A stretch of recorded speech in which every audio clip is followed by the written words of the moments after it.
Hello, and thank you for joining us for the game night. Tonight we're diving into our continuing D&D adventures in the world of Drax Arcadia.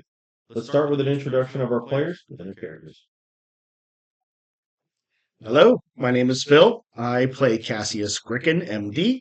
He is about 6'2", tall, very pale, green gray eyes, uh, dressed very well, usually in a long coat, and very reserved, but friendly. I'm Alex, and I play Arcus Aurelius. He is a, uh, a robotic construct. He appears, he has blue eyes, kind of a sapphire blue eyes. He's got a hood that he wears, so you can barely see his face. And you can tell that he's kind of made up of kind of clockwork looking, but also with a hard wooden parts to him as well. And guess that's it. All right, cool. Let's get started. Cassius, your footsteps echo down the hallway of Blue Industries. You've just left your first appointment of the day. A grin momentarily creeps across your face before you catch it and regain your professional composure. You pass by technicians coming and going for different projects. There's patrolling guards that are armed with guns, and several other unremarkable individuals. Still, you've memorized all of their faces, voices, and mannerisms. You find yourself walking through the halls until you are at the door of the clicker widget lab with your hand over the door chime. It's time to see what's going on with Project Full Frame. What do you do? I'm going to turn around. I'm going to look and see where everybody's at, make sure the guards and everybody are doing what they're supposed to be doing. Not that I'm their direct boss or supervisor or anything, but they have no business following or watching me or their eyes trailing off towards me. And as long as everybody's continuing to do what they're doing, I'm going to continue on through and enter.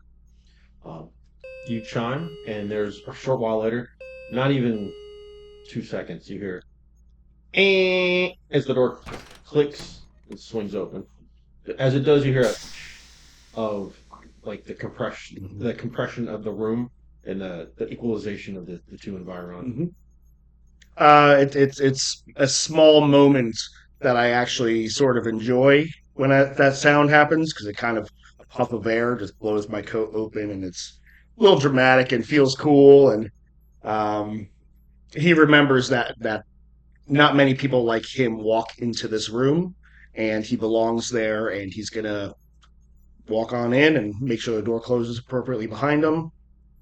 Yeah, it'll like almost like a hydraulic or pneumatic or some sort of like you don't understand how these pistons work, but you understand that they are working via some sort of mix of arcane and science. And as you enter, and it's kind of neat as you walk in. There's a little bit more to it because like there's a sterilization thing that happens right as you step in, where like there's a brief like haze that you walk through, so you get that extra cool effect of like the walk through, and you're stepping through the cloud of stuff um, as the door shuts behind you, and you hear it like lock. Um, there's a short little hallway that opens up into a best way to describe it is like a craftsman's bay. There's chains that run along the top of the ceiling that have parts that are hanging from them, like arms and legs of different robotic components. You see chassis to machines. There's one with like half built that you can tell is going to be some sort of like range specialist probably because of the giant cannon that's replaced like half of the shoulder and one of the arms. Um, it's you're in a no mecha lab, and these are the specialists in this field. Mm. You're coming to visit the clicker widgets. I'm just looking around. I'm still, even though I've been working here a while, amazed at the machinery because I never, in my wildest dreams and in my time of being alive, thought I would see something like this. I always thought everything would just be the same as it always was, where magic ruled, and you know, the intelligent people, besides wizards and things along those lines, just kind of stayed at home and did work for us. Um, so I'm gonna walk in, look around, see all the machinery, Small grin again. I hide it, and then continue walking on down the hallway. You step into the chamber proper, and as you pass through the threshold into it, um, you're pretty keen-eyed as far as your passive perception goes. And you, like I said, you picked up on the one machine that looks like it's half built. There's a couple more that you can tell. Like one of them looks like it's got heavy armor plating. There's another one that looks like it's got its legs don't sit in the chassis the same way. They're almost like inverted. They're backwards facing legs. Something that you might see on something that's quick. That's the first thing that pops in your mind. Yeah, But anatomically. but there was one off to the side with like a big white tarp over it, and it's like you couldn't be more obvious that it's just covered by a tarp because it's a giant white tarp. But um, peeking at the bottom of it, you can see even the foot of it like is white. Mm-hmm. So clocking it as you do, you're very observant when it comes to these kind of things. So you step in and like skittering up to meet you, like is a little gnome fella. I'm a little apprehensive when he walks towards me like that, just because I'm like I just not in fear, just more like is he gonna touch me? Like He's got his glasses kind of askew on his face. He's got like grease smudges, and he's got like work coveralls, and he's like wiping his hands on a dirty rag. He's like, "I wasn't expecting to see you today. How's it going, Cassius?" I'm gonna Or I'm sorry, Doctor. Doctor. I don't know, Cassius, whatever you want. That's perfectly fine. I knew we're all doctors here. Just I Um, work up the sheets. PhDs, MDs, I appreciate it. I'm gonna lean forward. I'm gonna grab the bridge of his glasses and twist them straight. Whoa, everything's a lot clearer tonight. That makes a lot more sense. And just say, yeah, I just wanted to make sure that you guys were okay. Just left the session.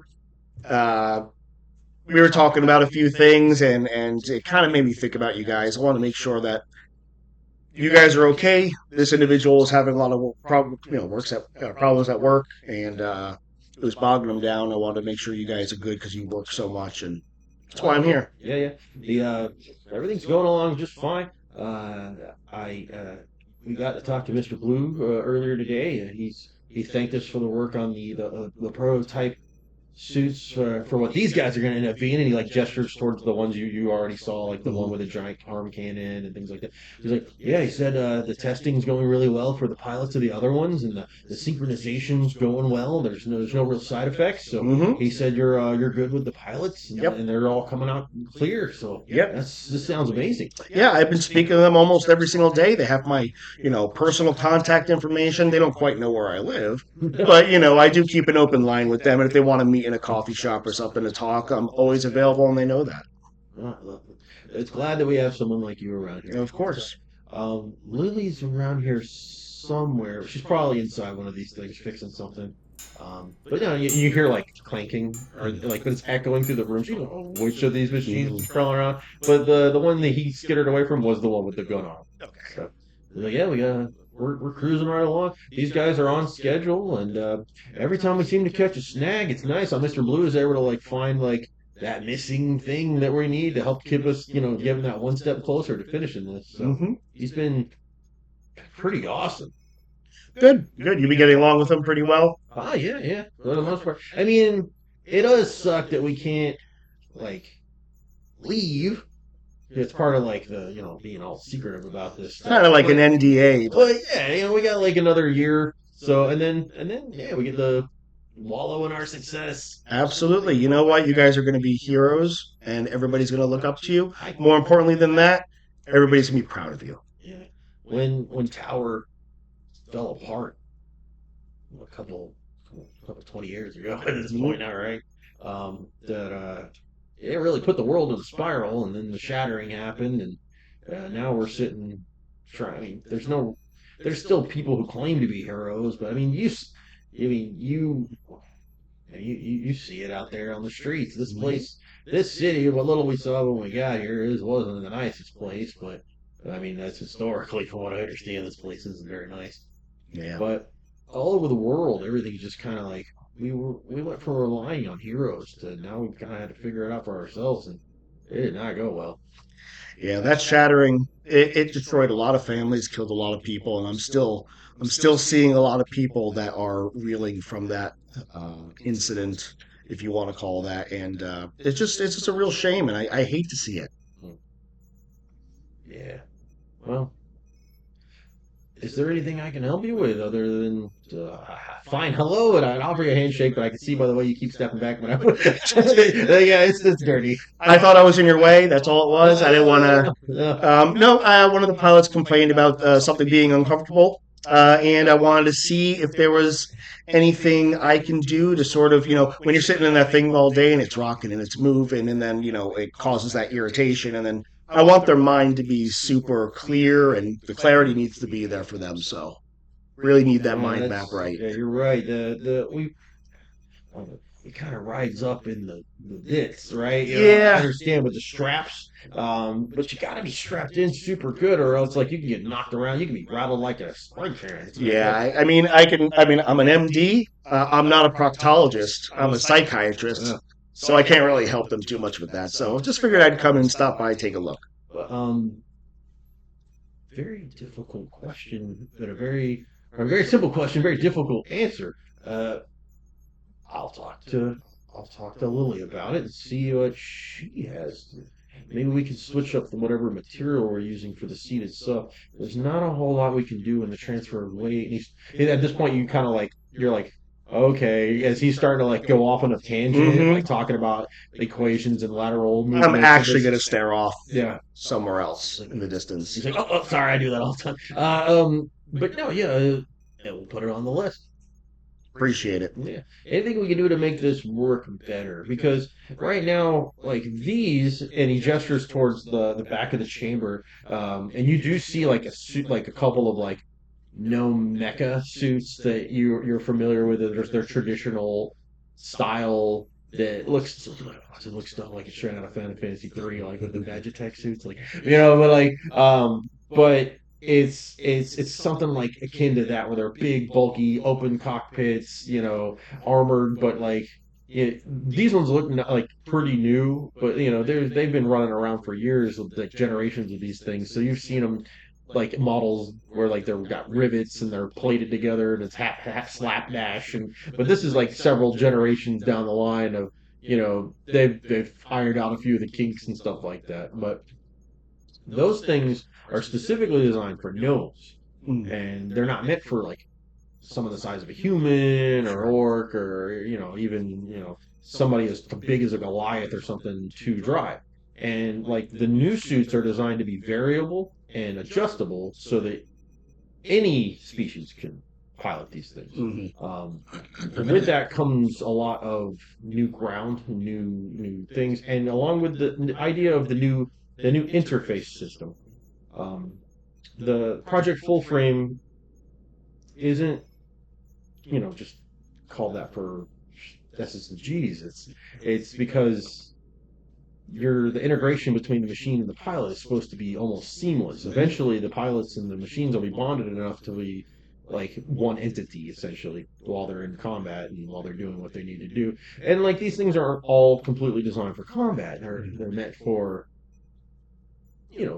rescue work and like construction and things like that, because these are based off of a combination of Worf, like Eberonian technology and gnome stuff mixed together, because this is new ground and they're trying to these are the pioneers to it. Yep. Okay.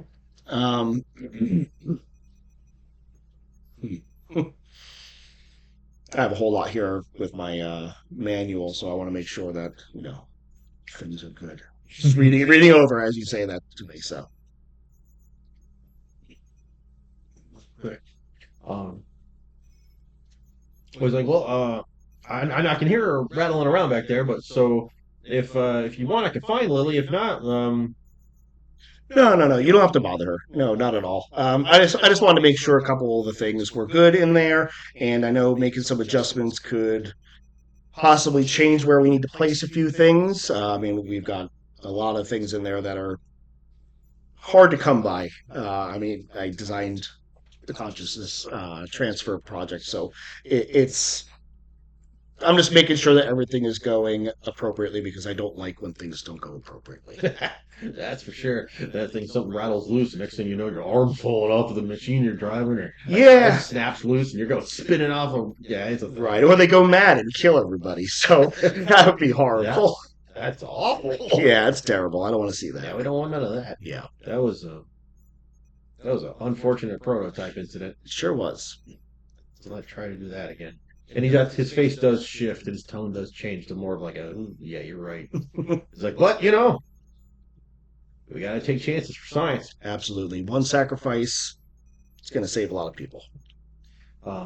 It's at this point you hear spoken into your mind a familiar voice from Mr. Bulling who goes, I need you in the interrogation room with the new subject. Take your time. My smile disappears completely, and I check his glasses one more time, and I just turn around and It's like you can tell that they're not actually even. yeah, Like the frame where they're attached, like he made these and Yeah. he did it in a rush job so that he could get back to work kind of thing. welded and Yeah. wired. He just skitters off and goes climbs back up onto something. He's like, you hear like the sound of sparks and like an electrical, and he's like, oh. As you hit that door, start heading that way. Meanwhile, in your cell, it's a plain cell. The only thing of like note is the giant vault-like door that is basically one of the walls, and the interrogation room style mirrored wall that's there on the one side opposite the door. There's the riveted stool in the center that's stuck to the ground in this metal box that you're in essentially. Um,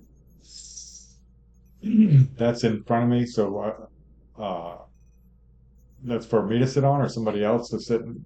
yeah, you can sit on it if you want. Gotcha. Okay. Well, I'm good now. Okay. Okay. Yeah. The door clicks, starts to spin. This is the first time you've seen this door open. And we have our mascot. Hello, Bug. Hello. Say hello to the crowd, everybody. Say hello. It's our awesome friend. You've been spoken to over some sort of voice that resonates into the room from some means. You got possibly magic, I don't know, that kind of thing. But this is the first time the doors open. Technology from I mean, being born in New Eberron, you know science exists, Sure. and you understand. So you're like looking for speaker spots, and there's none. okay. And you're looking for like cameras, you don't see any. But I mean, there's a giant mirror, so you're like, yeah, okay, yeah. Right. I put two and two together. Yeah, you're not stupid when Right. it comes to this stuff, but you're not like a scientist. Familiar with it, right? Yeah. You prefer to work the agricultural area that was in the place and go check out the gardens rather than work Sure. on the circuit boards and all that kind of stuff that the pneumatic things and all the sciencey artificy conjuration Sure. stuff that they did. But yeah, the door like makes a bunch of clicking noises. You see parts move, and it looks like you're looking at the inside of a vault door. Like if you're in a vault and watching it open, like Mhm. things are moving, Sure. pistons pop into place, and the thing like clicks, and then slowly retracts up into the ceiling. And there is a figure clad in a white, advanced, like composite armor with an opaque, reflective faceplate with a number 12 stenciled on its forehead. They walk into the room.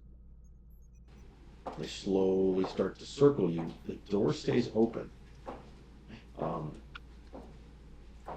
The way they're looking at you as they're walking around, you can't see their face, but just you recognize like a predator stance, and you are being inspected. You are being evaluated. And he goes, in an artificial voice, you hear him say, "Heard you're supposed to be special." Special how? "I don't know. They sent me to go get you. Oh, And so, since you've been here, you've been unproductive." I'm not sure what I'm supposed to be producing. I would be interested in learning how you produced that show of force. I I bet you would. would. However, if you intend to leave this place, you need to start talking. There's really not much to talk about. All I know to tell you is that you probably know that I'm a forge-born, and I was born with a group of 12, or it was a group of 12, and everyone picked their vocations, and I just didn't find my vocation in any of those, and everybody, I just didn't know where to go, and so I just You found just my. liked hugging trees, and that was the end of it. Huh? That's is not the common vocation of most forge-born, but that is where I found myself. I don't understand how a fledgling dirt mage is supposed to be special, even if you are clad in metal. I am clad in metal, and I think that your tone has become unpleasant. Oh, it was unpleasant to start with. I didn't want to go get you. I didn't think you were important. I don't understand why you're here. I agree. How can we can figure out how to get me out of here? You tell the person that asked you the questions today what they want to hear. What do they want to hear? How do you tap into your primal energies? How are you not an arcane construct, despite the fact that you were forged from arcane methods? I How did you bridge that gap? I wish I knew what to tell you. I would feel like I'd fit in somewhere if I did know that, but I don't have that information. I would tell you if I knew. Um, do you do you have any ideas? I don't know. And in fact, my powers have really the energies that I am able to wield are really kind of minute right now because of this place that I'm in. So all the more I don't know how to show you my powers if I'm cut off from the supply of the source of it. You bring a valid point. I'll make sure to let him know. Thank you. He stops, and you see him like look to the side, like he's listening to something. He goes, "We'll talk more later. We'll talk more later. I have work to do." And Do you have a name, sir? he just taps his forehead at the number 12, and he rises off the ground about like half a foot. It's just to fly out of the room. The door, like as slow as it went up, snaps down behind him, like boom, and it resonates in the room with a thundering. And then you hear the voice that's been asking you the questions, that's repeatedly, daily been asking you questions, goes, "That's the most that I've heard you say since you've been here. Maybe I should give you someone to play with. It appears you're a social construct." I don't think that's what that means, but but well said. Soon. Soon. And then there's like a slight buzz as this voice comes to talk to you, and it cuts out. The scene shifts back to you as you get to the interrogation room on the opposite side of the window, and you're there to see 12 fly out. And Mr. Blue to tell him what he said. You, I'm not sure how you react to the social construct. Like, I smile. I laugh. but Because I know it's not how it works either. oh, it's he turns and looks at you and goes, "I don't believe he knows how his power works or how he got it now at this point. I do believe him when he says that he is ignorant of that information. However, I've known you to be able to get information out of people who didn't think they knew things. So I'd like you to go and talk to him. He may not consciously know. Keyword conscious. I have ways to tap into it and pull it out. Nothing crazy, nothing dangerous. Good. I'll leave this to you. I have a little thing to get prepared for at the stacks. Good luck. I, I know how this is going to go already. She's wanted to kill them all. Or at least all of them need to die. Is what it is. He stops at the door, turns back, and goes, "Your work here has been invaluable. I need people like you who understand that the future is built upon the ruins of the past. We can't build something worth anything on the stagnant failure that is and was this world and tower." Ruins and failure are both important. For a doctorate, all your dissertation is learning from your failures for years. So I will learn from others' failures and succeed. Good. Thank you. He walks out of the room and leaves you in the interrogation chamber. You turn and look at him standing in the room, and you feel a pressure. You felt this before when you've had your daydreams, and like a translucent image of this purple amethyst encrusted dragonborn. He's decked out in almost like hempen like robe, like brown robes or Right. whatever. Like he's got like it's open in the chest, but because he's a dragonborn, it's the scales and stuff. He's like looks all right. Like he looks fit or whatever as far as that goes. But like um the horns sweep back a little bit, and is you've seen a few like dragonborns in like the files and stuff that you got to look at in the training room for your first couple years of like testing out your skills and stuff. But he's like not built the same. Like this isn't a dragon that exists in this world. Um, so you're a little like, all right, whatever. The first time you saw him, you're like, okay, whatever. But he's gotten more and more able to come through each time he's talked to you.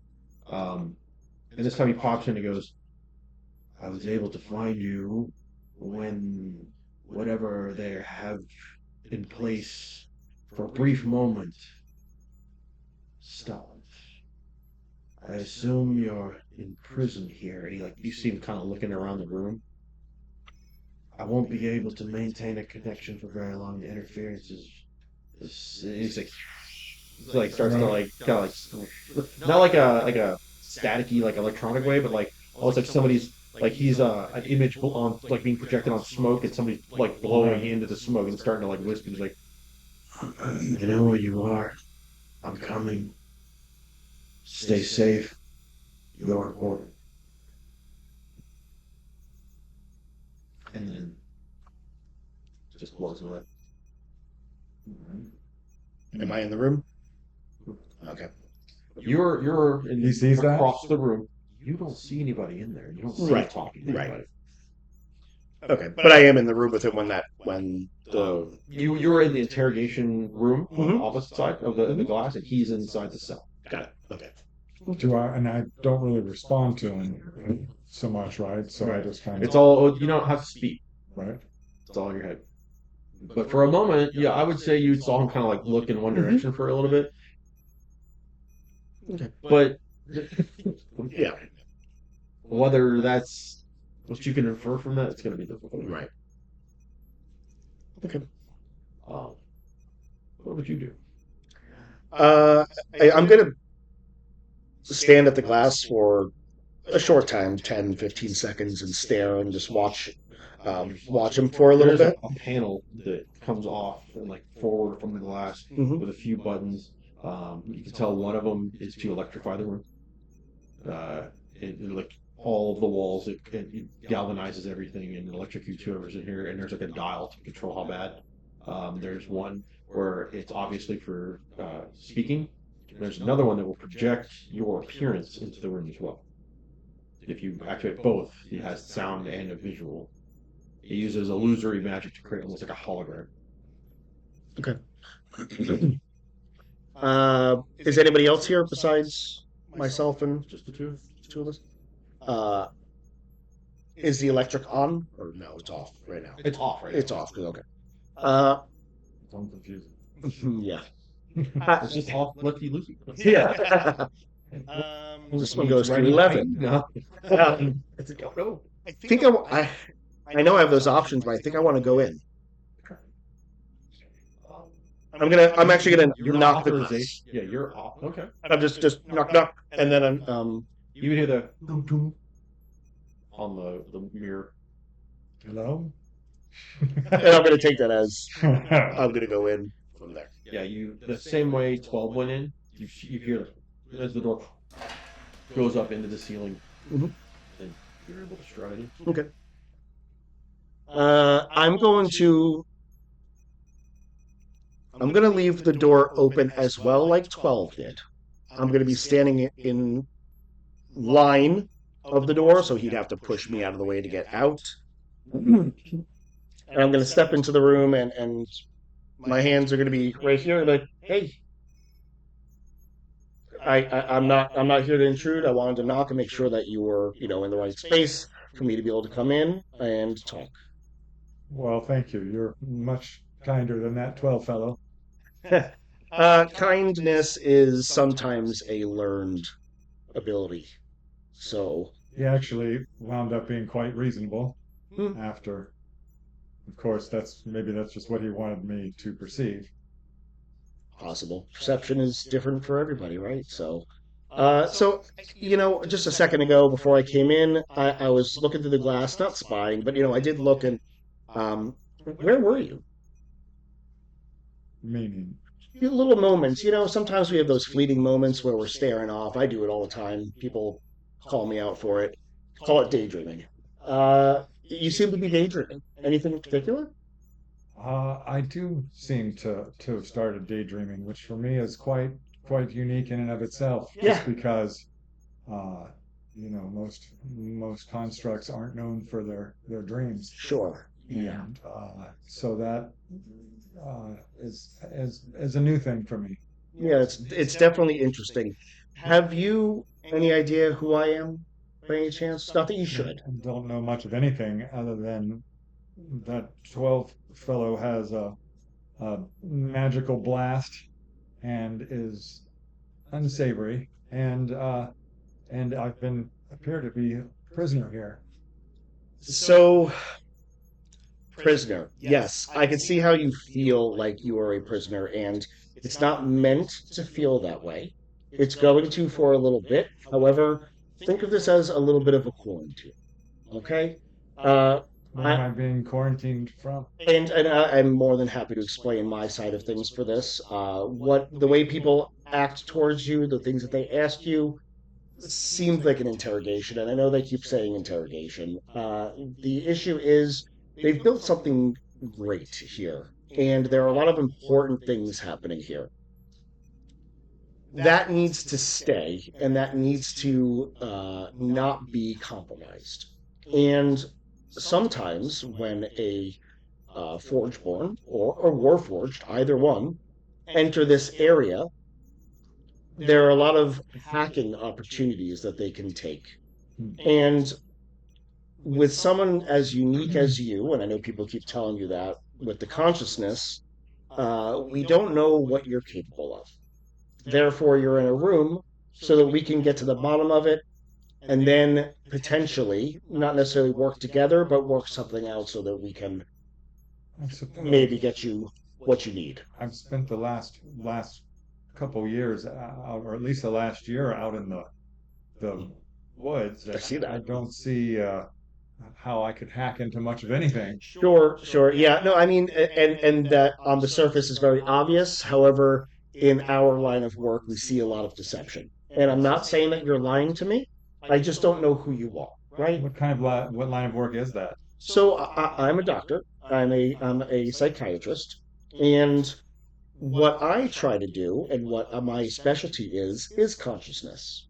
So I keep consciousness intact, and I make sure that I can map it and understand it so that we can keep people from doing bad things, essentially. I've never done anything bad to anyone. Yeah. And I don't, I believe you. I just need to make sure, right? Uh, Fair enough. I've always been searching for a purpose other than just enjoying the world around me when I'm able to be there.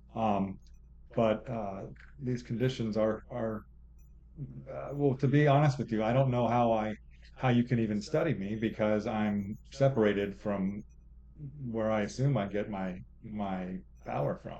I can feel that, and that makes sense to me. What has felt different from being out there to in here besides your physical environment? Uh, I'm just feel very weak and disoriented. Um, of course, I don't know if that's just from the knocking. Hmm. uh, it has activated my pain circuits. Sure. No pain now, though? No, thank you. Um, but that's I just don't have any interest in any of these things. I'm just waiting until I can leave. Sure. Um, that's really the only thing that I noticed. Yeah, sounds like a lot of confusion to me, and I get that. And I promise you, the information is coming. You will know what's going on completely. Uh, and for that to happen, we need to know a little bit more. That's all.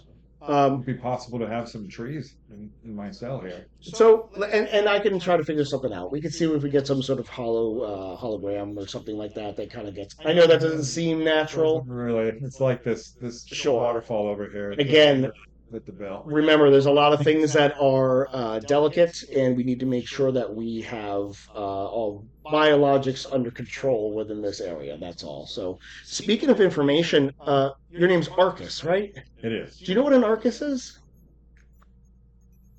It's just interesting that's your name. Where did you get it from? Um, I don't have any memory of that. Okay. Yeah, and that's fine. It's just very interesting. An Arcus is a ring or an arc of lipids in the cornea of humans. And it's actually a deposit of lipids, fat cells, Mm, that cause a grayish ring within the eyes. And it usually occurs in people 50 years old and above. So it's a sign of maturity. It's also a deficiency. However, it's interesting that somebody so young is named after something that is usually attributed to older, wiser people. So it's very interesting how that's your name, and we know that you are more than what we can see. You know that you're a little bit more than you know of, right? That you really understand. I want to try to help you realize that and figure out where we can go from here. all right. Well, I don't suppose I have much choice. At the moment, no, and I know the door is open behind me, and you've been extremely kind and not hit me to get out. I just want you to know that the door is a no-go at the moment, and that there are a lot of contingencies outside that door that will make things very difficult for you, possibly not survivable. So I'm not leaving it open as a farce or any sort of deception for you. I want to have that trust, and I left it open purposely to see if you would take advantage of me, because I've not taken advantage of you. And I just want to make sure that we're on the same page, and you seem like a very genuinely kind person. Well, thank you. I suppose that you appear that way too. However, we did not start on a level playing field. Sure. But I suppose I must admit the same. So let's go like this then. I know you mentioned to 12 that you're not really sure exactly where you tap into this consciousness. I'm going to work on trying to get you a little bit of a power boost, let's call it that, and see if we can get you a little bit more connection here. And I'm not What trying do to you mean see. by power boost? What I mean is, I want to get you back to feeling the way that you used to. I don't want you to feel weak. I don't want you to feel like you're trapped, although you technically are. I want there to be a path forward where you are not having to stay in here, and we can work together to try to tap into your Well, I definitely raw like power. that idea, but Mhm. in the meantime, I think that a few trees would probably Sure. foot that bill. Just Yeah, having an apartment here. that makes sense. Let's And call it an apartment. I'd say too that since the door's been open and you were able to talk to the guy the last time it was open, um, you notice there's a definite difference in the feeling. You don't feel that connection that you feel to the wild when you're outside, but there's another something that you didn't realize it was until the door was shut off and like that guy made the link and now like with this, there's something else beyond your normal like perception that you have or your general bond with the wild. There's like almost something cerebral, something mental, like a it's like quiet static that you with the everyday activity, being outside, being connected to other stuff, you don't really hear. But being in such a sterile, lifeless place Right. and losing the ability to hear that other connection, there's another one there that you really, up until this point, haven't really connected the dots to. Hmm. And it's, you're not sure what it is, but it's the feeling that pressure in your head that you get when this guy talks to you is not it's not a full blown like the pressure that you felt from him, but there is an increase in almost a, like like the atmosphere changed. Like right Is like it before. friendship? It's more like yeah, it's the power of friendship. Right. All right, your stuff. We're getting out that's of what here. Slant uses. Let's get Yeah, that. twigs and berries. Let's get out of here. But no, it's it's like that moment when the atmosphere charges before a lightning strike. It feels to you like that, but inside you. I need you to make a wisdom save. Oh, I like the sound of that. I need you to make a dexterity save.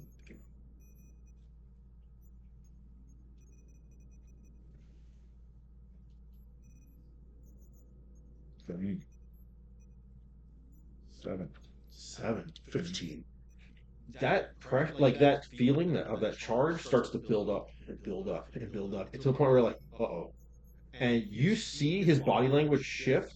What was your dexterity save? 15. 15? That's good. That's probably why you make the save. And you're like, whoa. And you step to the side. He's like, and like And maybe I'd tell him to run. Huh? I'd tell him to run or something, or tell him to get back. Yeah. Like get back. Yeah, I don't want to mess up all the trust we just built up. I'm gonna slam the door closed, Okay. but I'm gonna stay inside. It does. It slams to, which is probably why you're going to take any damage at all from this. I need you to roll me 8d6. That dex will die. Oh, jeez, why didn't I roll like that?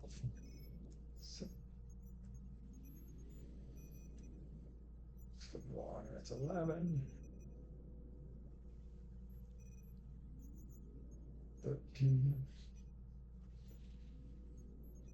15. 21. It's not a damage check. It's not a damage check. It's not. This is almost like I needed to see the severity of how much this is going to affect. Already then. You feel the distortion wave hit you, and the reflex saving throw. Sorry, this dexterity saving. Old edition. Sorry. It was to maintain your footing as you kind of get slammed against that door after it shuts. And you do, and I mean you might take a little like a smidgy bit of damage, but we're not gonna worry about that because it'd be like a d6. So, hopefully this doesn't start a fight, but we'll see what happens. And if it doesn't, we'll start with a d6 damage. But what does happen is the chamber that you're in, the walls, the window shatters. Like you turn this like square box, this little rectangle that you're in, into a circle. Like just, and when you were floating in the air in the middle of it for a moment, and the door that you slam shut, you hear make awful screeching, creaking noises, and you watch part of it, like some of the locking pistons and stuff, shatter. Like they like crack and then explode, and the door bows out, but it doesn't open. It's Okay. you take one level of exhaustion. Okay. Kind of fall to your knees and like as the door shut, that feeling, that powering and energy that you felt, started to dip again. But when that window shattered, you feel it. It's not powering back up, but it's there. It's like this underlying current running through you.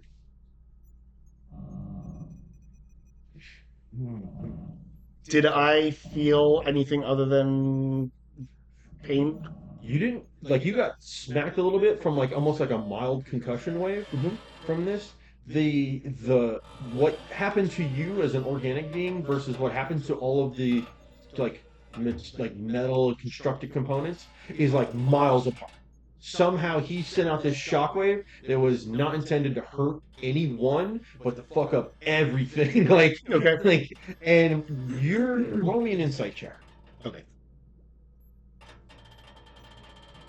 Oops. Well, I'm sorry. I have advantage. I have I have advantage on insight also. 22 on the first roll, and then 17 on the So second. we'll go with the 17. No, I'm just kidding. But no, with that, your job is literally to read people. With that, you could vibe that he did not do this intentionally. I knew that when he told me to run anyway. So So I closed the door with me inside. you, with that 22, are going to get the extra little bit that it felt like what you understand how a floodgate works, where he had this wall up, the wall went down and went back up, but the pressure was too much, Yeah. and something happened. You don't know how, you don't know why, you don't understand the mechanics of it, but it has something to do with the fact that he's been isolated in this room for 2 days, Mm-hmm. and then all of a sudden, like, opening up even just a smidgy to the outside world, essentially by opening that door, it did something. Okay.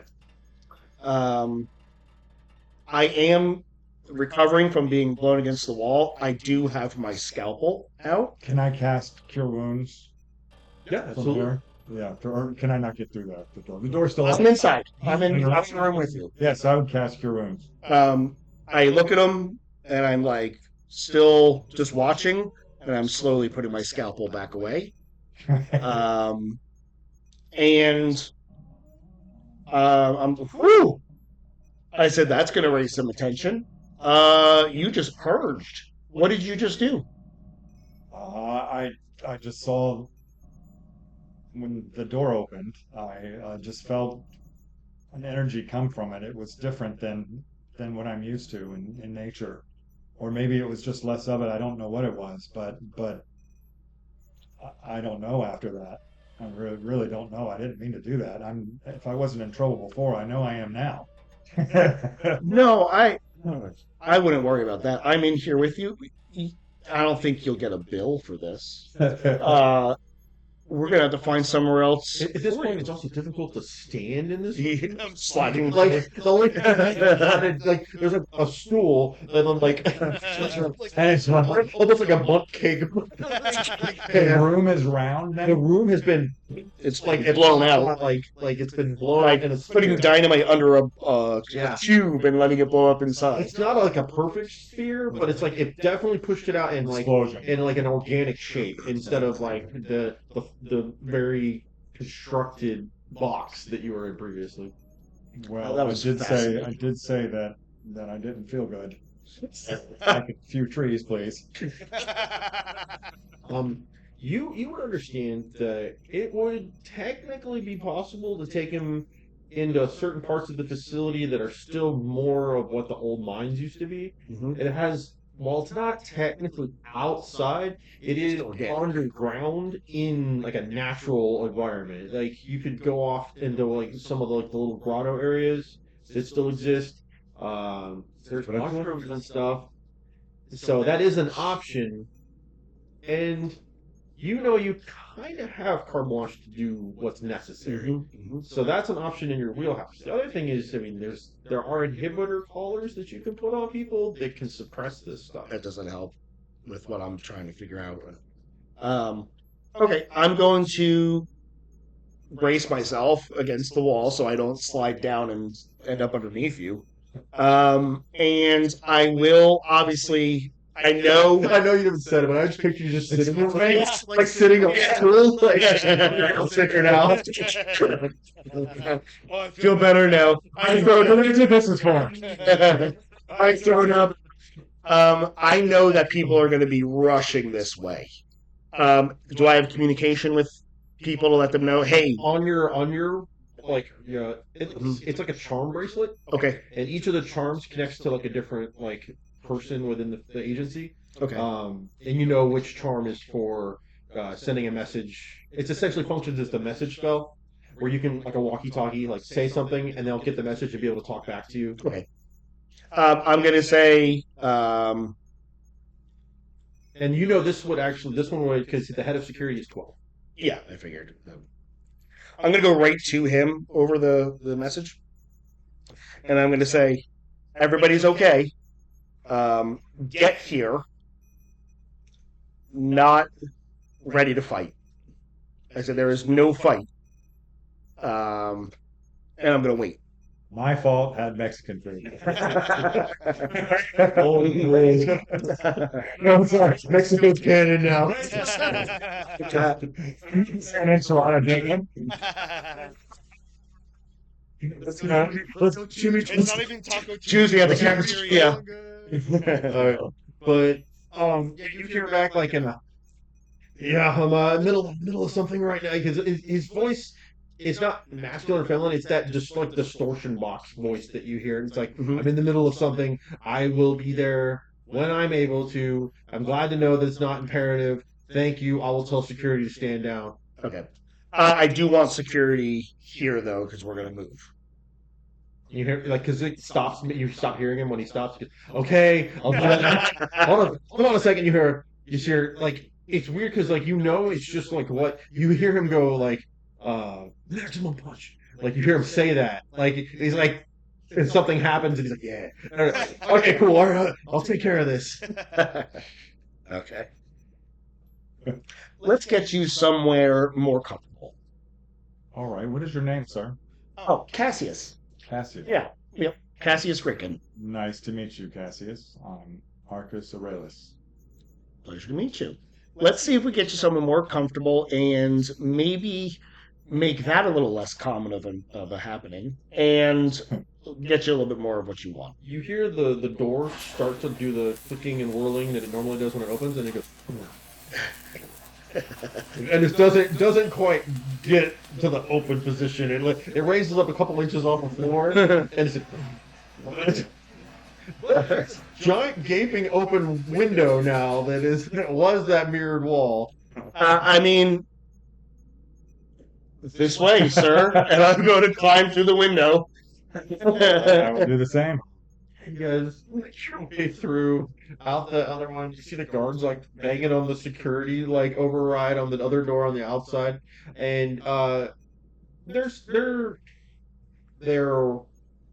blue armored individuals. These ones look more traditional. Like they're wearing like a jumpsuit with like armor plating on the outside, like almost like a breastplate. Just a little bit more like flexing points in it than what you'd expect from a standard like fantasy level Right. Almost like this is like a bulletproof vest kind of thing, or like an arrow-proof vest. Right. But on their sides, they don't carry swords, and they don't carry like crossbows or anything like that. There is literally a gun, like some sort of like musket-style pistol-looking thing on one side, and then on the other, like a blunderbuss, not musket. That's a giant, but like a big, like fans open blunderbuss style pistol, very like one step away from being Pirates of the Caribbean Okay. pistols, but still has the big mouth. And on the other side, like looks like a baton or some sort of club, but it's got But it's not like a laser gun or anything. It's a definitely like a gun, yeah. which is still something, Yeah. like. Would they And recognize there's those? four of them. Would they have those on New Eberron? Yeah. Firearms have become prolific in the world. They're holstered, right? Yeah. They're not okay. Dr. Gricken, How you doing? good. Security Officer 12, he just told us to. Yeah. So we're gonna My go. apologies, gentlemen. It was a lot. It was a lot, and we're gonna need it somewhere a little bit more natural for him. They've all look kind of like at each other, like confused, like, if you can come up with that, Doc, then we got you. We're going downstairs. Oh, So, okay. uh, how are some of the rooms there as far as storage? Have we emptied out some of the rooms? Um, are you trying to get to the old mines Yes. section? Okay, that's a little off the beaten path. We don't really like done anything with that over there. There's a lot of places that are still hazardous and we got to watch out for, but it's mapped off and we do like depending on what you're looking for, I'm sure we can figure something out when we get down there. Yeah, let's go ahead and find something that's going to be a little bit more appropriate. And I have a feeling that this might be a little bit stuffy, and I don't want this to happen again. Um, The only damage that you can see outside of this room is there's a slight bend. Like the walls like flat. Like the door's like flat.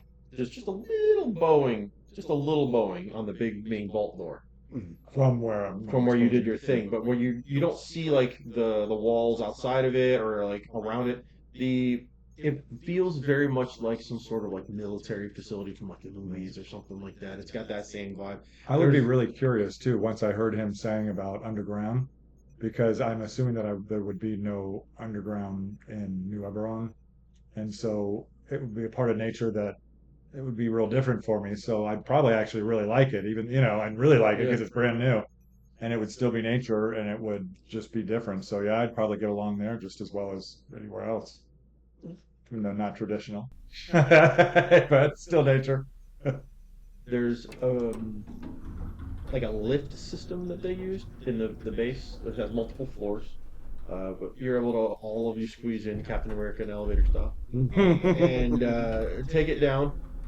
There's a point where a security key has to be inserted so you can continue on into the old areas of this facility. And it opens up into what you would expect to be like an old-fashioned fantasy adventure mine. Like it's got like the wood pylons and the bracings, and there's like gas lamps that have to be turned on to be able to see. Um, Next to the elevator, which is functionally what it is, there are several light wands. Essentially, they are a wand. They don't require attunement. You can pick it up, and it casts the light spell at the end of the wand, and it allows you like a flashlight to be able to use it for light purposes. There's also a couple of helmets, but these ones look old, like mining helmets that have like a little like orangey or like almost like an amber crystal on the top of them with like a little reflector plate, which you recognize as being like a mining helmet. Probably does something similar with like the light effect. No. okay. The guards are actually going to take the helmets. Yeah, I'm not gonna mess up my. I have a 1940s style blondish hair, and I don't want it to get all screwed up. So I'm gonna grab a wand. I'm trying to There's see. no command word. There's actually a button. It's the actual button, and you when you click it, you feel like as like the light slowly comes on. Okay. All right. I guess I don't have any kind of dark seeing or anything. So I think. Uh, the guards are checking the map and then point out a couple of locations that seem like they might be adequate for what you're looking for. They do refer this. There's one called the Mushroom Grotto, Oh, which is there's like a so I'd be like looking up at everything, yeah. Oh yeah. Right now it's just more squared tunneling, because it's dwarven tunnels. But even just ground might be. But your feet are touching dirt. Gotcha, It's that's gonna be good. hard packed, but it's dirt. One more quick question. What was the sun situation on New Eberron, and where did I actually get attacked? You said we weren't at Saltmarsh yet. You were journeying between the Run to head to Saltmarsh to go and speak with this person that's been contacting you, the Purple Dragonborn. Yeah. Um, but along the way, 12. That's when 12 came in and got you. So I guess my question is, how would I react to being?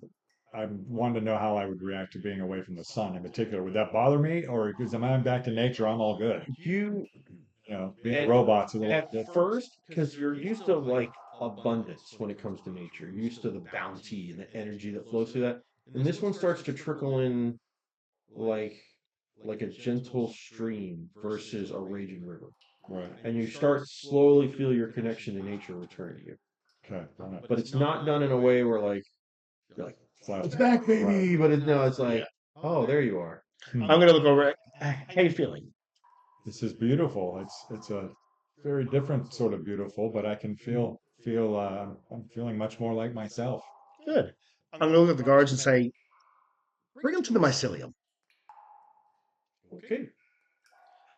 And they get you guys journey down, and it opens up into like you can see the minecart tracks. There's still minecarts that are there. There's a few like hanging things that are like the track trails and tracks that are used to send stuff like across the different sections of the place. And it opens up, and when you come out this way, it expands. You see this several stories worth of mine work and tunnels and crisscrossing like highway minecart tracks and like those rails that they use to send things up the hang. Like from what you have like eyeballed, those racks look like they're used to move ore, like molten ore, like that's been smelted. I would say to you, that, oh, I've never seen a place like this. I can't even imagine that things came this deep. Wait until you see the mycelium. I think you are going to get along very well with um, do you mind if I ask where we are, as far as our location? it. Below the crust, obviously. I got So as far as where you are exactly, let's give that some time. I have a feeling you're going to be able to tap into something when we get to our location. All right. Well, that sounds curious. You guys taking the stairwells that are like carved into the walls with these. It almost seems like a suggestion of a handrail because it's just like a metal stick that's been driven into the ground, and there's chain that runs from that into the next stick, and it goes on this way. And it's more like if you fall, there's a chance it'll keep you from falling. Like you can grab it as you like, Something to grab. but before you Wilhelm scream to death. But Nice. it's John, a little. not too Reference. crazy. You just head in down the stairs. You can see the expanse of the different mining, complexity that's going on. Um, the thing that draws your attention is you're bringing lights with you because it's dark in here. But as you got to this main chamber, there's almost like an underlighting that happens in different places enough to where you can make out the different tiers of this place and see the different stuff. And then you realize they are using like phosphorescent lichen to like light stuff. Uh, Would I have seen anything like that? no, I think that's pretty neat. yeah, that's organic. I'm just Yeah. watching him. I'm just sitting back, kind of a little bit behind him, watching. Towards the actual like paths and stuff is where you see like hanging these like gas lanterns there or oil lanterns that are not lit. They're just hanging there, still in place from when this was an active mine. But it doesn't take very long to go down a few floors, get off the beaten path. There's like a security barrier, like barricade up that's like, do not cross, dangerous. Um, and it's like a cleft in the rock that's like jagged, almost like a like an organic lightning bolt like cracked into the wall. And you guys have to like kind of like squeeze a little bit into there to get through, but it's not enough to like I need you to make checks. Just enough to like your characters are. It's not like oh okay hold on. Would I have explored this at some point while working here on my own? It's a good question. Would you have a reason to have done that? Curiosity. Um, Make an investigation check just to see if this was something that was just a cover loose ends kind of thing. 9. 9. You've been down into the mines, looked at the map, kind of evaluated like this. There's no one here. It's kind of dead to me. I would probably be curious as to. I would know enough, I think, to know to ask you: Was this built by dwarves? I don't know its origin. It is quite old. I haven't been here that long. I'm old, but I have not been here for that long. I see. Um, you make through that area, and inside you get to what looks to be like almost a hot springs, like caldera kind of like bowl with like one like a little minor waterfall that's trickling down some stones, and then all along the wall are these bioluminescent mushrooms that just glow with this bright blue light. You're like, this is fascinating. And it's biological, but it's luminescent. It's almost bioluminescent, if you will. I look at him and I'm like, it sure is fascinating. You were watching him. You're watching him come to life. Mhm. You've watched an automaton sit in a room and not perform a function that it's like I am not serving a purpose. Mhm. I am a toaster sitting on a counter. I'm Yeah. not able to do anything. Yeah. And you're watching him like, oh, I'm at a room full of sliced bread. Like, finally, But your connection to nature, especially when you step into this room, you feel it come back in full. You're like, oh, sweet. And there's this unusual now to you, almost like a murmur, like you're listening to like a cafeteria of people talking, how there's always that murmur where you can't quite make out what's being said, but you know it's coming from the mushroom. I'm going to tell him at this point because I see him staring at them and I could sense it. I'm just going to say, I will. I wouldn't touch it if I were you. And I make it loud enough so that the guards can hear. Okay. I said, just trust me on that. All right. They sure. I believe they're saying they're my friends. Maybe that's the problem. What? Do they actually say anything that I understand? It's very difficult to discern what they're saying. Give me a perception check. 17 plus 5, so 22. 22. Really good. Yeah. That's really good. Okay. Well, that changes my answer from no, you don't understand anything, to there's little snippets that you hear about, like they're not talking to you. It's like you're listening into phone conversations that are like you're picking up the phone and like picking up a different phone and then picking up another phone, and you're catching little, almost like this is a communications network. Less of it's the mushrooms talking and more of they are a conduit for whatever is talking. And you can hear like somebody says something about we need to reinforce the left flank, and then the person pops in and is like ensure the Queen's Guard is in place, and you have another one that says something about like the Drow are moving in. We're going to need to shore up the defenses now. Now we need them right, and then, like there's a bunch of just like little pieces that are popping in left and right, and then you hear. At first, I would have thought that they were fighting, like the mushroom. Like, oh, the mushrooms are fighting, and then I hear the drow thing. I'm like, wait, no, mate, perhaps there's a I'm going to look over him and be like, But with the 22, right? That one's actually going to get you, my people. This is not the end. This is just the beginning. And you hear a very like almost like sultry female voice echo through it, and you're like, the other ones had almost like a kind of like a higher pitch, like not quite Toad from Mario, but like like you know, like, and then this one's coming through like a resonant voice that you're like, All right. and What's then but then it goes back to, and then now you're hearing more dis, displaced sounds that are happening in multiple places, and now you can't make heads or tails of what they're saying. And I'm just gonna But you keep, can definitely vibe there's combat's going on. Right. I'm gonna keep telling him to watch his expressions.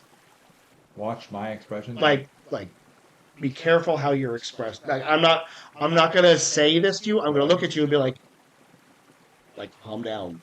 Oh, Like don't express anything. really? Oh, okay. To the. Just to you. And maybe I would just ask in a very, you know, just kind of be like, ask if it's something about the mushrooms. Do I need to restrain myself because of the mushrooms or because of No, just don't touch them, and being observed? we'll get you what you need. Just we want to find you the right place. We're almost there. Once we get in there, we'll look into trees, and then we'll. But I have a These are feeling you're quite gonna. nice. The tree wouldn't do very well down here. Sure. But did I ask you what these were called? As far as I know, I'm not a botanist. They're just mycelium mushrooms. It almost seems like they have memories stored in them. I mean, it's energy, right? Energy gets absorbed in things, and So, so we'll leave it at that right now. Not I'm gonna kind of like, not everybody is perceiving what you perceive. oh.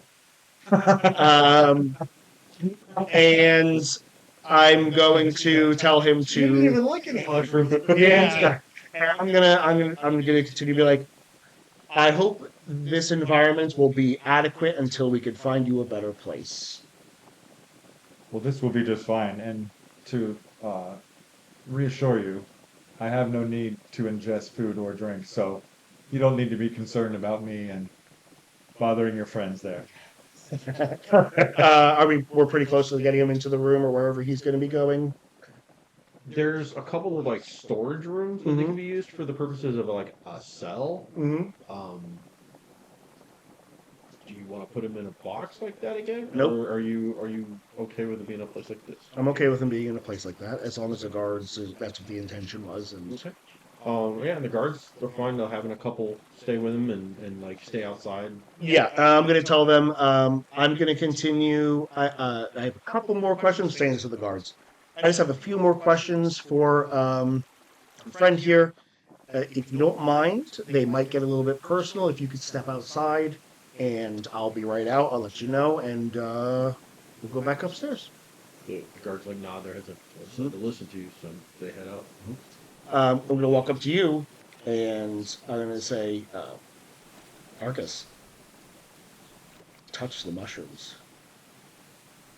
How come? I had a feeling. Did you know that many types of mushrooms have all sorts of effects? I don't think they would for me, but These aren't any sort of psychotic mushrooms. just touch them. I have a feeling that you are going to enjoy it in a way that not many other people will. All right, I'll touch the mushrooms. Okay. Give me a wisdom check. Are you being mean to me?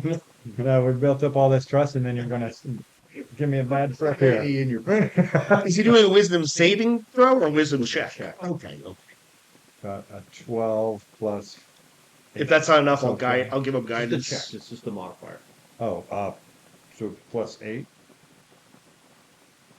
Should be like a 3 or a 4. Oh, maybe that's a 3. Shit, it's a 3. That's a That this. That's a 3. blind son of a bitch. We get it. Yeah, level 2. Yeah, I should have known that. That plus 3. Yeah. So total of 15. Yes. Is that enough? Yeah. Okay. You touch the mushroom, and the murmuring stops. This resonance that's been going through your head from the mushrooms. You touch it, and it stops, and you are no longer like in this chamber. You see him touch the mushrooms and kind of lock up. Mhm. Um, you can see a great city underground with buildings that are carved from the stone that are hanging from the different stalagmites and the stalactites and just like there's black dragons fighting black dragons.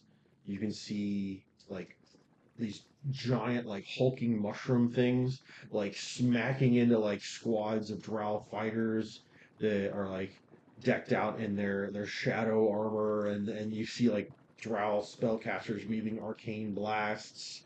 You see the priestesses, they're casting the dark divine magics of the Spider Queen, just washing over the troops and attacking the enemies. And you see in the middle of the mushroom like forces is an individual clad in like a regalia and clothing that would be fit for someone in a royal court. And she's got black flowing hair, and she has got a staff in one hand, and her other hand is just constantly blasting out these black blasts that are like interwoven with like black, almost like inky magic, as it just boom casting these like stuff. And where it hits, you see it like smacks into one of the drow like squads and just washes over them, and they just kind of like desiccate, drop to the ground. Mushrooms start to like pop out of their different like their eyes and their mouth and stuff, and they rise back up and then turn around and start attacking the drow forces instead. What are those called? When you get turned into a fungus? I don't know. Specific name There's for like a that? whole TV show. Yeah, I can't remember. What the name of it called, but it is definitely you can feel like a form of necromancy at work. Like you can feel it. It feels sickly and like there's a vibrancy to it that you've already felt from like the life aspect of the wild magic you have. But this is like this is like a nastier like the vile. This is the detritus. Right. This is the The decay. decay. This Yeah. is the nasty side of the nature cycle. And it is being used and weaponized and then mixed with the life cycle side of it to in fact create armies of these mushroom undead like fight against these drow. And during all of this and what's going on, and you're just kind of like standing there, and she's just hurling these things, and she just snaps and looks directly at you. She cocks her head, confused, like parries a blast with her staff, then like ricochets it away, and like you see her like step into like a martial arts stance for like a second, and then like turn back at you as you let go of the mushroom and are now stumbling back. And I'm going to look at him as I see him come back. I'm going to say, psilocybin is a very useful mushroom in my field. Mycelium are a very useful mushroom in your field. Be very careful. Don't let anybody see you touching the mushrooms. I see. Do they do that to all constructs? I don't know. How did you know it would do it to me? I just had a feeling. Hmm. I'm not going to ask you what you saw. I'll let you hold on to that, and I will let you process it. And if you want to talk about it later, we can. Just let one of the guards know. I am more than happy to come down and speak with you, and maybe I'll bring you a few gifts. Well, that sounds good. I was going to tell you, but I don't want to miss out on the gifts. There's always time. All right, I'll look forward to our next meeting. In the meantime, I'm going to go hang out with Fungus. The fungus among us. Yeah. See what else is down here. And I probably would go look for all the little creepy crawlies. Yeah, they're cool dude. They're fun guy.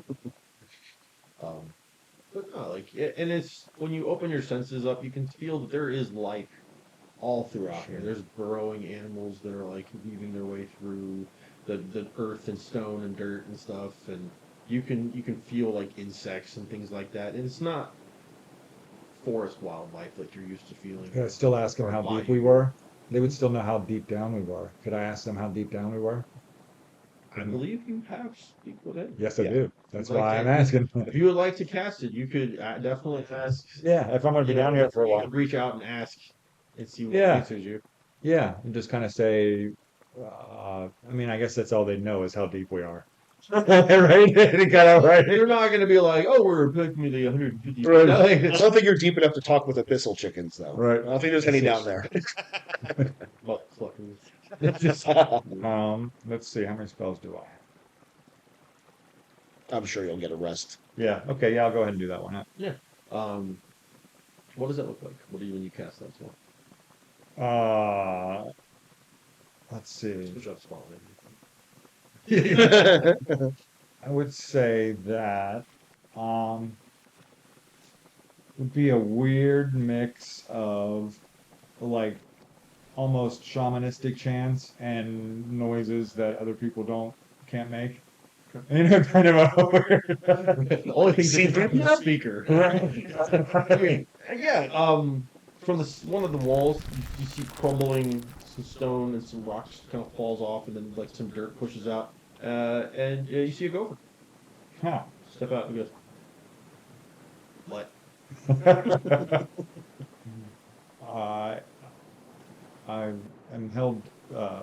I am a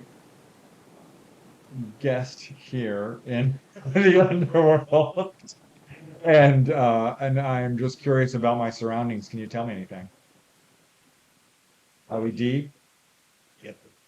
How deep are we? So deep. Like from like The surface. Oh. Take me about 2 days to dig there. It's very deep. Yeah, it was pretty deep. All right. A lot of good bugs. Yeah. Oh, good. Yeah, it's What else? What other kind of critters are around in the ground here? worms. Just worms? Nothing bigger? Not like little ones. Nothing as big as you? There's a big one. Big worm? Oh, It's a big one. I usually like to leave him alone. Yeah. I stay away from that one. Yeah. He would not have responded to my talk to animals, would he? Oh. If you feel the ground rumble, don't move. Okay, thanks for the advice. I appreciate it. That's how I don't get ate. Oh, good. That's exactly what I'll do. I'm good at staying still also. As I do not breathe. What are you? I am a construct. It just blinks at you, right? It means that that I was made and I was this size when I was born and I don't grow. And I'm not as spongy as you. So like that, he points to just outside of this room where one of the like mine carts is sitting on the tracks. Like you look like that. We've got some distant relatives. What's that? It was a train. He's still pointing at the mine cart. What's that? It's a vehicle that they use to transport. They were intended for rocks, but you could potentially put your friend in there and take a ride. Look at the amusement park down there for animals. You see him just slowly grinning up. Don't tell anybody I told you that. I'll teach them how to do things with the mushrooms. Psychotic animals. Do you have a name, little critter? Gopher. Nice to meet you, Gopher. I assume there are more like you around here. I mean, yeah, but like nobody's like me. I see. I get that too. Feel your pain. There are other gopher, but like I'm the only gopher. I see. I see. Gotcha. I think I'm missing some of your inflections that do not register with in my sensors. I don't know what that means. Fair enough. Well, be on your way. I appreciate the advice. Remember, rumble, rumble, stop. Thanks again. If I had food, I'd give it to him, but like I said, I'm not a big eater. You see, like the hedgehog, or no, sorry, the gopher butt as it back into the hole. Nice. Well, like I said, I'll probably just spend some time. I'm probably pretty happy. I don't think I need to. Like I said, I was pretty confused to begin with. You've essentially like Made more friends today you than I. traded one cell for another, but at least this one's more for like better for you. Yeah. And it's not like it's not a good situation, but it's not like a terrible situation yet. And I mean, that's all I was doing in New Eberron was trying to go out and make some kind of, like I said, that's why I was questioning about the sun. Would that be an issue for me? you don't feel like you need Like I'm missing anything? you're Yeah, not so I'm you're probably not happy as can super be. charged. So Right. So I'm probably just with it being brand new, happy as peach. And I didn't really know what to do anyway. So at least for the time being. grotto to play in Yeah. and to figure stuff out. And there's other like root style plants and things like that to look at in here. Once you get a chance to start poking around and like looking through the place, that it's about 3 times as big as the cell you just came from, and it's definitely a little like notched out canyon, like a cavern in this chamber, like a pretty good sized cave. And I would probably study the mushrooms more. Just try to, I mean, spend some time without making myself and the crazy. guards don't come back in; they stay on the other side. So as per Oh, really? Maybe I'll search around then if they're not looking. Yeah. Just search the room. Um, Inconspicuously. you find a big house. And soon after freedom. There's armor and Shouldn't have left me alone. But no, I mean there's in the well, actually roll me an investigation check to see how successful this is. Dang. That's actually no, it's a 4. Okay, at least it's that. And 0 is a 4. Okay, so like a lot of what I described already, but I would say even with that, it's not a matter of what you find with that check; it's just how long it takes you. Um, in the pool for the grotto is you can see some shiny, and you wade into it because you're not like gonna rust. That's not how you work, right? But it's funny because like you as you step into it, you kind of like bob, and wood. you've seen other Warforged and like Forgeborn doing like aquatic training during the 2-year like assessment stuff, and some of them were like they tested really well for being like underwater fighters and things like that. But they sink. They sink like a stone in the water. Just like a giant metal person wouldn't actually sink. Just ping to the bottom. You don't. You function like most organic things do. Is you have like a natural buoyancy. I would float around and play for a few minutes and be silly, but then I might keep that to myself for now. But like you can see like there are some flecks. It looks like copper ore. Like somebody chipped off some flakes and threw it in here, almost treating this thing like a wishing well. Hmm. Not actual coins, but like Yeah, chips of copper. might pick them up and inspect them. So yeah, there's just four. flakes. There's 4 of them, and they're not uniform in size. It literally looks like what I described. Like if somebody took a I might just keep them as trinkets. Yeah. Put them in my robo pocket. you you like open the plating on your arm, like your arm up and Nice. where the I calligraphy. really have one. Yeah, and you set them inside there with the inks and stuff, and Awesome. then you close it back up. Cool. Which they don't know that it's there. Right. Right. Secret compartment. Yeah. Sort of. You know why I'm out in the woods all the time now.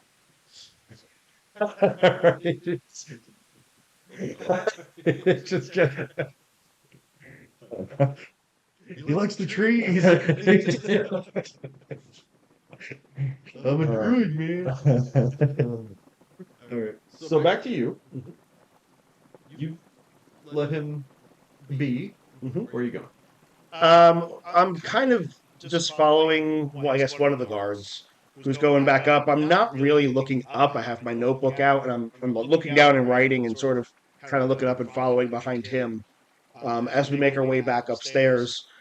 I've already visited the quicker widgets to make sure that everything is going well and to make sure that they are addressing an issue that may or may not have actually been an issue, may have just been a mundane task. And I am going to. I have an office. I'm going to head back to my office. Finish up some of my notes from the client I did see, and sit down.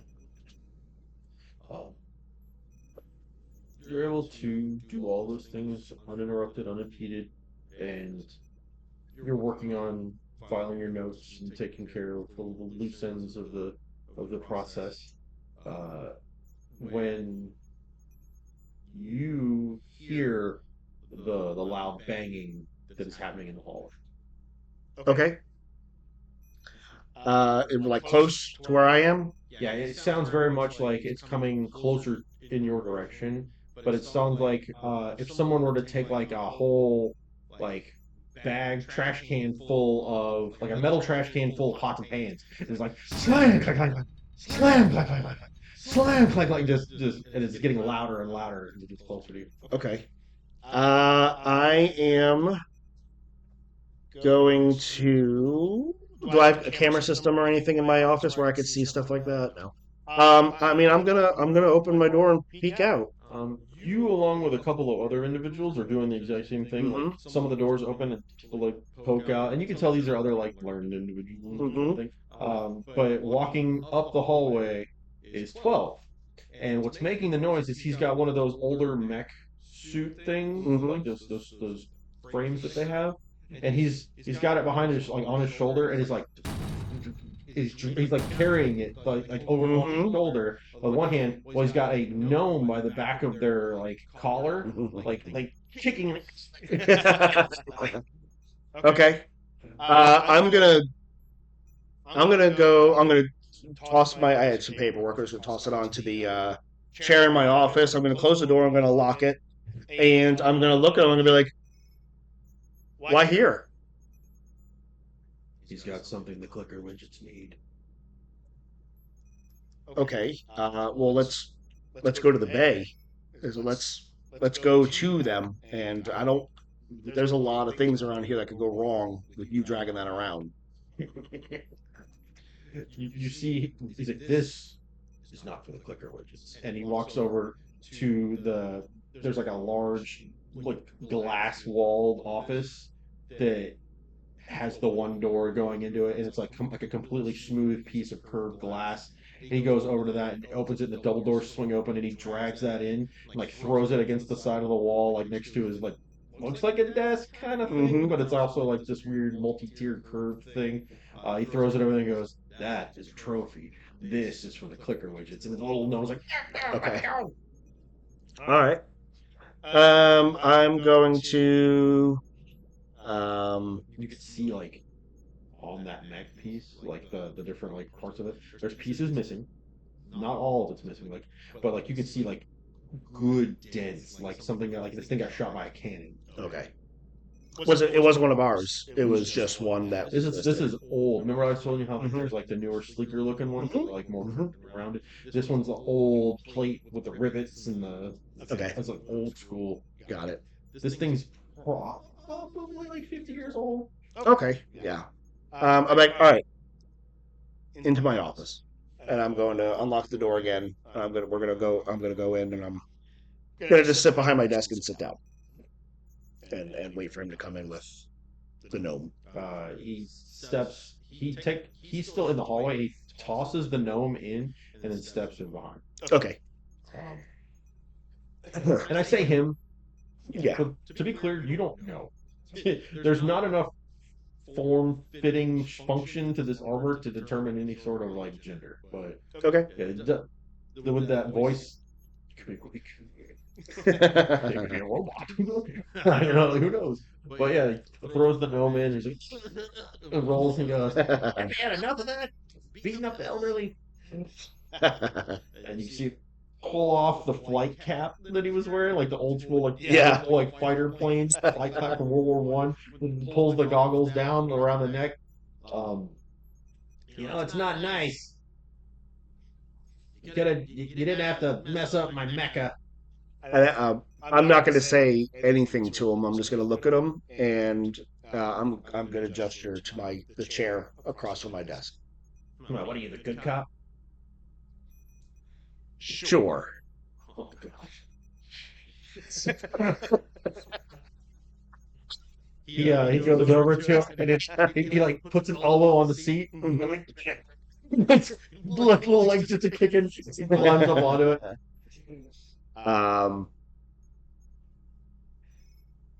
I'm going to gesture to close the door and make sure that nobody's running out. Yeah, 12 just stands there by the door with their arms crossed.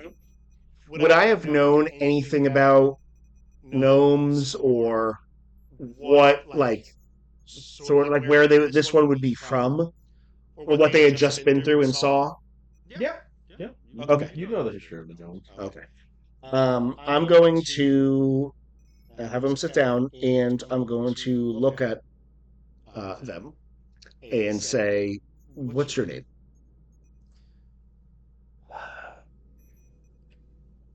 All right. My name's Wedge. Wedge.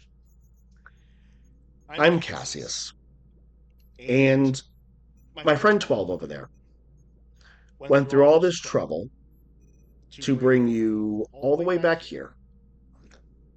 Take your mech suit and then bring you into my office. If you think that 12 was rough with you, you're going to wish you blew up in that suit.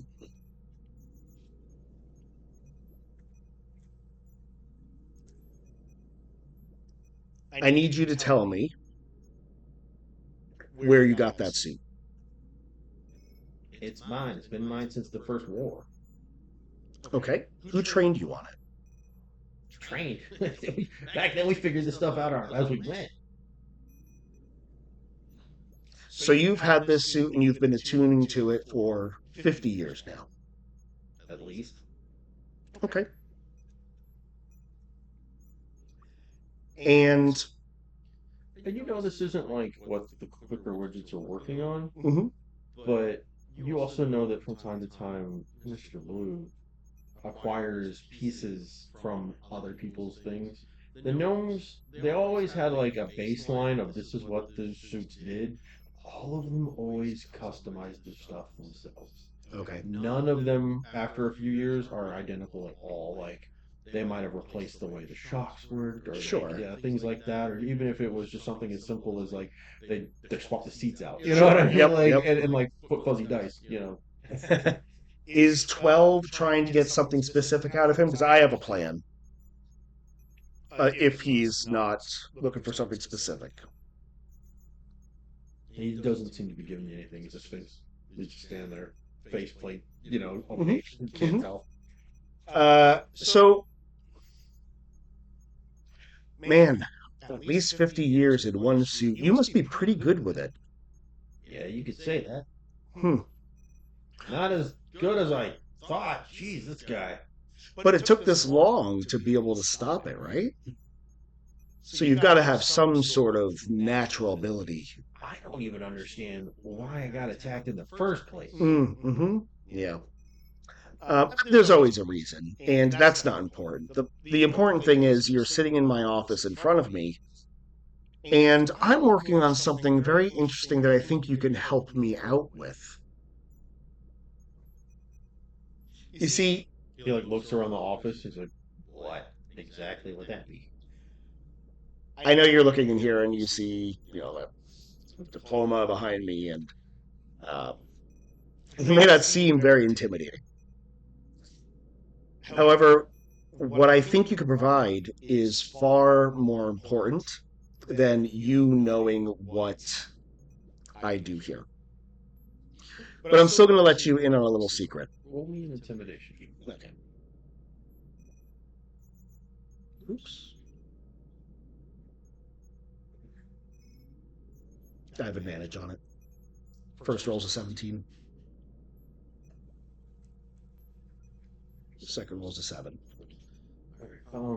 He's like, maybe if you showed me what I'm supposed to be helping with, I might have a better understanding of what exactly you want from me. Right. What was it that you did back home when you weren't in the suit? I mean, I've always been kind of part of the defense corps. A lot of battles under your belt, I imagine. Definitely. Yeah. Man, it kind of seems like your experience and your, let's say, soul is built for this sort of thing. You hear from 12. He's like, the gnome's starting to look uneasy. I'm going to stand up, and I'm thin, but I'm lean. Like he could tell that like my suit is tailored real well, and I'm going to take my trench coat off and put it on the back of my chair. And I'm going to walk around, and I'm going to pull my scalpel out. I'm like, oh, it's okay. I said, this is just, I wanted to show you what I work with. We have mech suits very similar, except a little more up to date, right?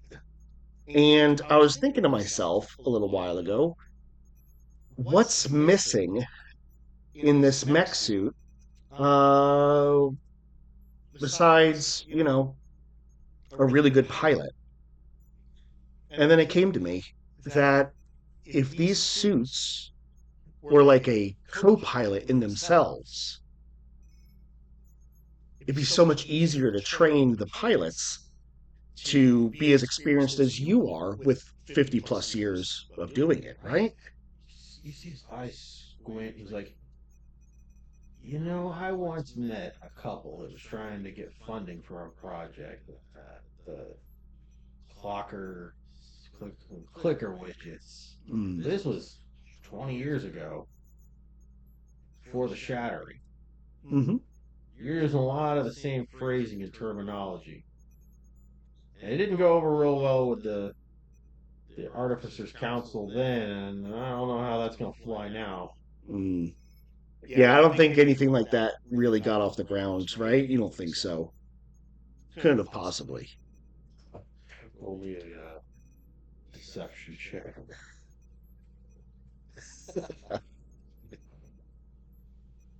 I'm looking for it. My eyes aren't working. There we go. I have advantage on deception.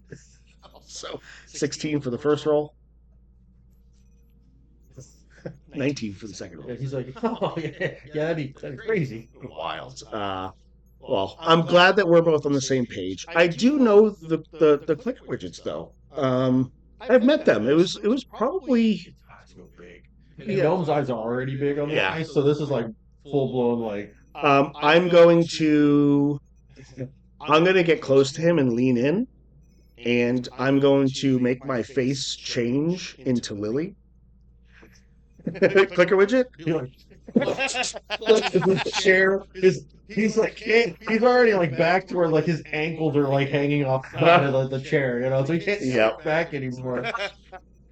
And then I'm going to switch to her husband's face, Dusty, clicker widget. And I'm going to be like, and I'm going to and I'm like, oh, I'm going to shake and I'm going to make my face his face. His eyes, well, that's better. Full on freaked out. He's like clutching the charms. He's like, what's going on? I'm going to lean in real close and I'm going to show him my scalpel. Real sleek blade. That has some runes written on it, really nice, expensive wooden handle with carvings, and I've had it for a long time. I mean, you can tell this thing is real old. And I'm going to say to him, see, I figured something out. And what I figured out is the co-pilot, I don't need a second seat in this mech machine. I just need your consciousness. But then I ran into an issue and realized that in order to capture the full consciousness, to map it appropriately, I need the soul to go through multiple emotions before I can capture it. It is a good thing I am not hearing this shit.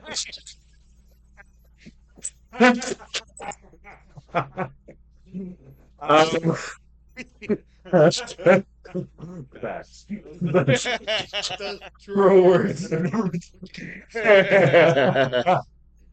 I'm going to lean in and I'm going to say, so in order to fully map the consciousness, I needed to experience a range of emotions in a very short period of time.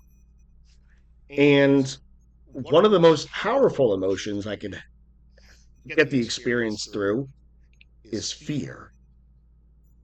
Next to that, pain. So it's up to you whether you want to continue this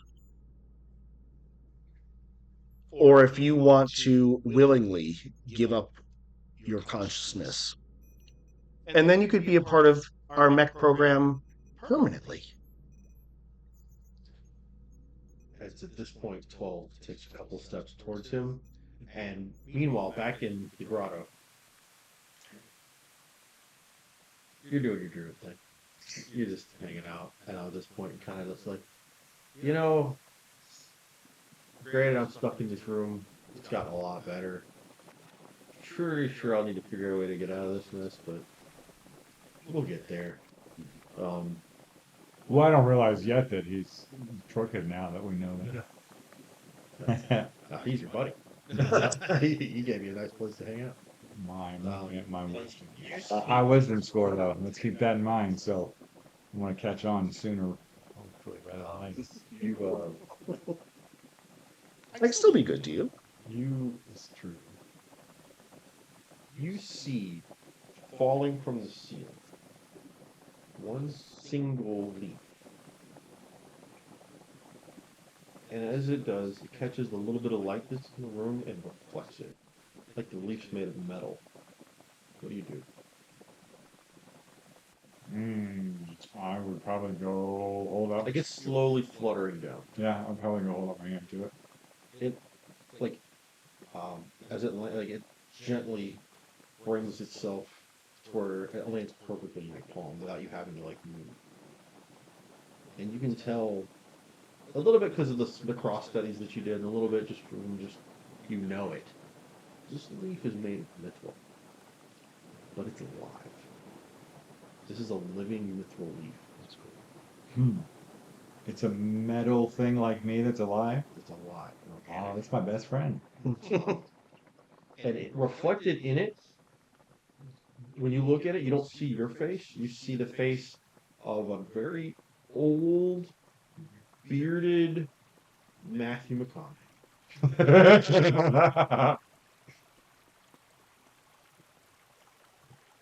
It's fitting.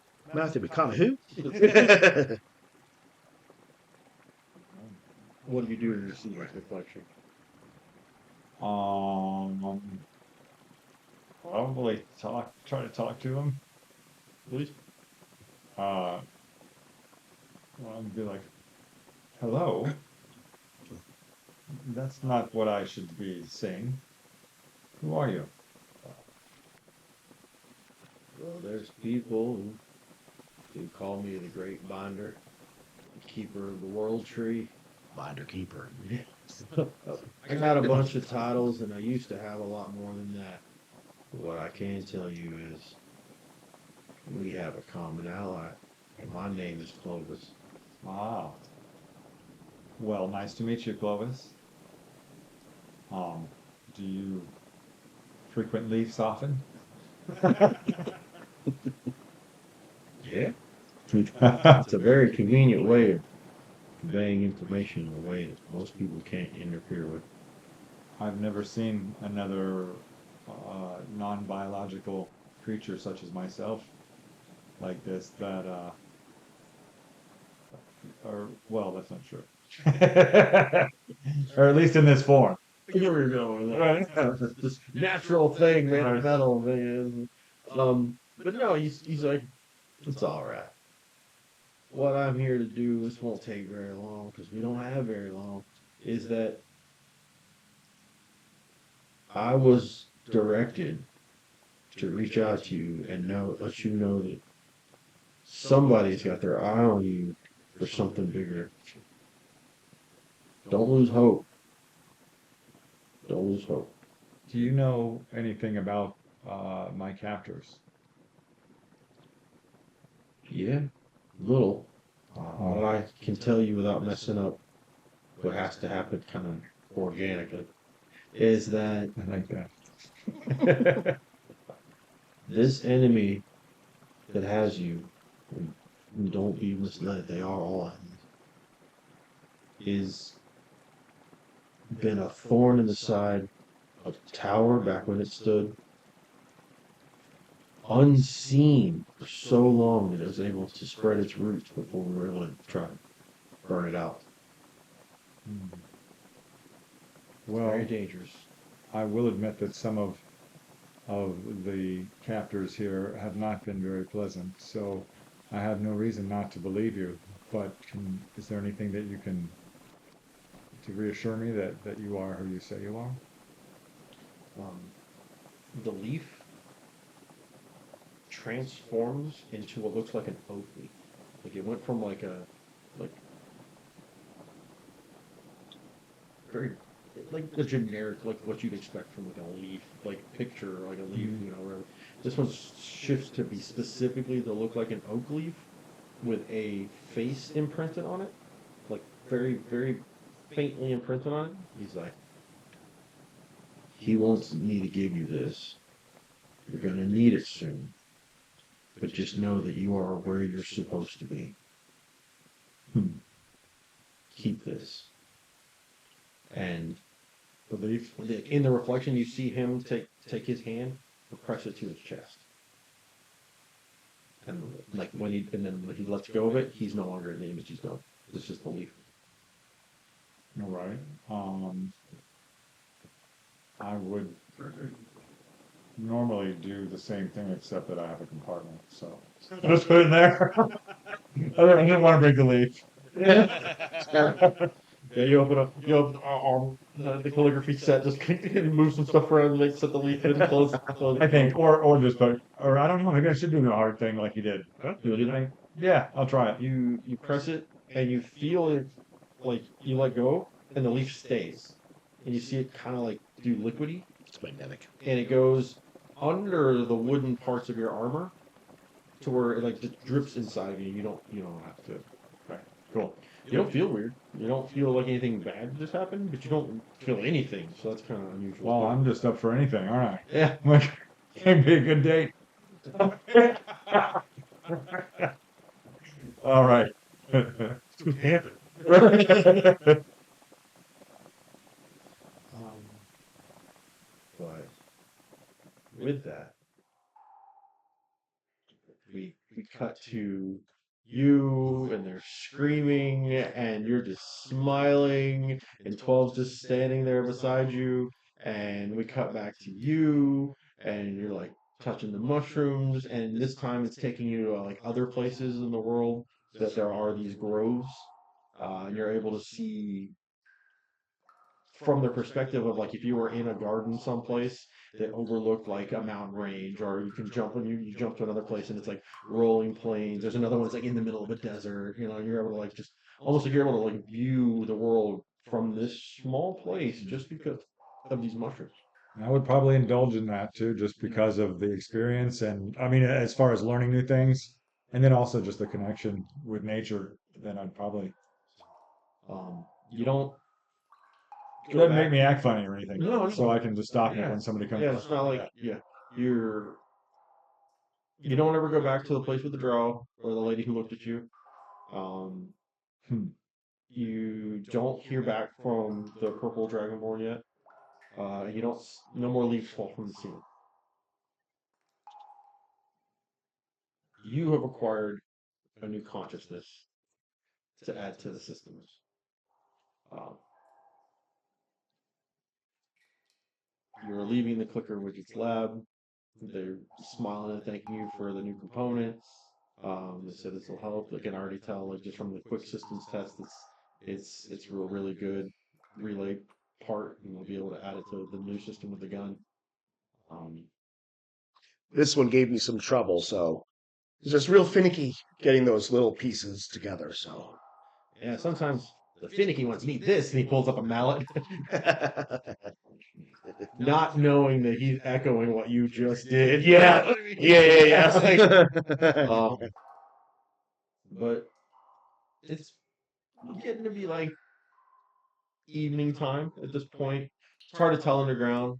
You don't really mind. You just rest when you want to rest. You don't need to eat. You don't need to drink. At this point, you would be taking time in the evening when everybody's kind of doing their dinner thing to do your thing. Mm-hmm. Um, and that's where we're going to finish. All right. So thank you for joining us on our game night. I hope to see you next time.